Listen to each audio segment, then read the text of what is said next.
లీడర్ల దానికి పోయి మా మల్లన్న పబ్లిక్ దగ్గర పోయి మా సంగప్ప బుచ్చన అరుచుకుంటున్నారు కదా, అట్లనే మలక్పేట యాదగిరి అని ఒక కొత్త మనిషిని పట్టుకొచ్చినాం.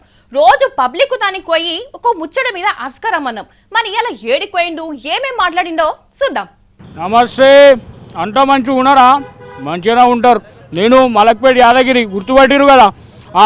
ఇవాళ కూడా జనం తానకు వచ్చిన ఓ టాపిక్ తీసుకొని వచ్చిన.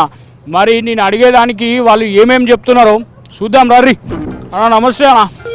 అన్న ఇప్పుడు ఓటకు ఉన్నది కదా మనకి, ఓటు వేస్తావు? అయితే వాళ్ళు ఓటు అడుగుతారు, వాళ్ళని నువ్వేం అడుగుతావు? మరి మనకేం చేస్తారని అడుగుతాం. ముందు గిఫ్టులు గిట్లు ఏం లేదు, మంచి పని చేసేవాడు కావాలి. ఇవాళ మనం ఆశిస్తారు, వాళ్ళు ఆశిస్తారు కదా, మనకేం పని చేయలేరు కదా. అరే మస్తు నిజాయితీగా ఉండవా?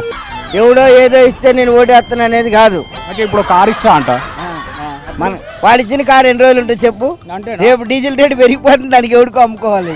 ఈ 4 రోజులు చెప్తారు గిఫ్ట్లు ఇస్తామని, ఇచ్చిన తర్వాత ఎవడు ఉండడా ఇస్తామని బయటకు దాటిపోతారు. ఇచ్చి అయిపోయిన తర్వాత ఎవరి దారి ఆడిపోతారు. అంటే ఇష్టం అంటున్నారు కానీ ఇస్తలేరని నీ బాధ. ఇప్పుడు అంతే మరి. ఇప్పుడు ఆల్ట్ ఫాల్ట్ ప్రజలు కారు వీళ్ళు. నాకు ఏం వద్దు, ప్రజలకి మంచి చేసేవాళ్ళు న్యూ వన్ రావాలి. నాకేదొద్దు, ఏదొద్దు, అది మంచి కాదు పద్ధతి. ఏది ఇస్తారు తీసుకుంటాం. No idea. అరే మంచిగా చెప్పిన మీ మస్తు చెప్పిండు కదా. ఏ ఐటమ్ వద్దు, ఏ ఐటమ్ వద్దా? ఎందుకు వద్దు? ఓటు వేస్తే చాలు. ముందు అసలు క్లారిటీ ఎవరిలో ఉంది ఏంటని తెలుసుకుని దాన్ని బట్టి ఓటేస్తాను. కాదా? నమస్తే కాక. తెలుగు రాదు, మరి తెలుగులో మాట్లాడుతున్నావు, తెలుగు రాదు అనుకుంటా.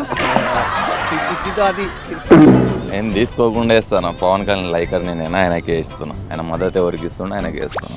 అయ్యా గిది ముచ్చడం మొత్తానికి అయితే ఓట్లు వేస్తే ఏం కావాలి మీకు, ఏం కోరికలు తీసుకుంటారు అని అడిగితే ఎవరికి ఇష్టం వచ్చింది వాళ్ళు చెప్పారు. ఇక నాకు కోరికల ముచ్చట చెప్తే లిస్ట్ మొత్తం పెరిగిపోతుంది, సరిపోదు. కానీ సరే, రేపు మళ్ళీ ఇంకో ముచ్చట తీసుకొని మళ్ళా కలుద్దాం. అప్పటి వరకు ఉంటా మీ మలక్పేట యాదగిరి. వస్తాం మళ్ళా.